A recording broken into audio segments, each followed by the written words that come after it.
আমরা হিন্দু ধর্মাবলম্বী হওয়া এবং এভাবে কি আমাদের জমি জোরপূর্বক দখল করে নিয়ে যাবে?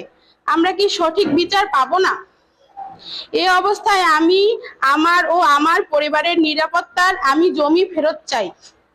এ বিষয়ে আইনগত বিষয়ে ব্যবস্থা গ্রহণের জন্য প্রশাসনের কাছে জরুরি হস্তক্ষেপ কামনা করছি। আমার বাবা গত 2022 সালে বড়ইয়া ইউনিয়নের উত্তমপুর গ্রামের মৃত মোহাম্মদ নুরুল ইসলামের মেয়ে মোসাম্মদ রিয়া আক্তারের কাছে 47 নং রাজাপুর মৌজায় আমার বাবা 5.11% জমি 22,50,000 টাকায় বিক্রি করেছে এবং একই মৌজায় 3.75% জমি রাজাপুর সদর ইউনিয়নের আঙ্গারিয়া গ্রামের অধীর মালাকারের ছেলে সমীর চন্দ্র মালাকারের কাছে 17,80,000 টাকায় বিক্রি করেছে।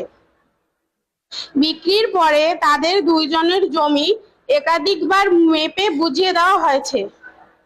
তারা এতদিন বিক্রয়কৃত জমির সঠিক মাপ অনুযায়ী ভোগ দখলে ছিল। 2024 সালে শেষের দিকে 47 নং রাজাপুর মৌজায় আমার বিক্রিকৃত 5.11% জমির পরিবর্তে 6.11% জমি রেকর্ড করে নিয়ে যায় মোসাম্মদ রিয়া আক্তার, যার বিরুদ্ধে বরিশাল আদালতে মামলা চলমান রয়েছে। মোসাম্মদ রিয়া আক্তার দীর্ঘদিন ধরে আওয়ামী লীগের রাজনীতির সঙ্গে জড়িত। তিনি রাজাপুর উপজেলায় ছাত্রলীগের উপ-ছাত্রী বিষয়ক সম্পাদক।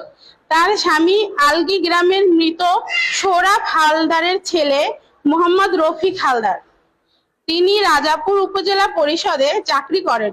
তিনিও আওয়ামী লীগের রাজনীতির সঙ্গে জড়িত ছিলেন।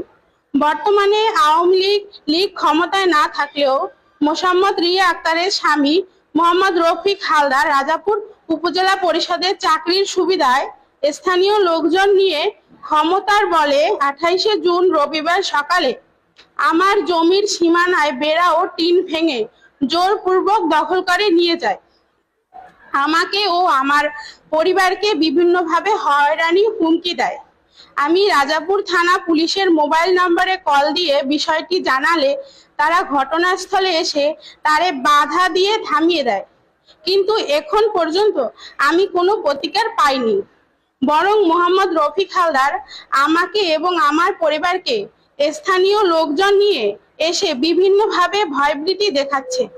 আমরা হিন্দু ধর্মাবলম্বী হওয়া এবং এভাবে কি আমাদের জমি জোরপূর্বক দখল করে নিয়ে যাবে? আমরা কি সঠিক বিচার পাবো না? এই অবস্থায় আমি আমার পরিবারের নিরাপত্তার আমি জমি ফেরত চাই। এ বিষয়ে আইনগত বিষয়ে ব্যবস্থা গ্রহণের জন্য প্রশাসনের কাছে জরুরি হস্তক্ষেপ কামনা করছি। আমার বাবার জমিতে বিভিন্ন রকমের ঝামেলা আছে, অনেকে দখল করে নেছে, অনেক একার জন্য একটা রাস্তা হবে আর সে যেটুকু রেকর্ড আনছে ওটুকু দখল করে খাবে। 5টা রাস্তা দেওয়া সম্ভব না। আর কেউ কি একজনকে আলাদা আলাদা জমি দিয়ে রাস্তা নাই, আপনার টাকা পয়সা নাই, তাহলে আমি আপনার জমিটা ঠিক করে দেব।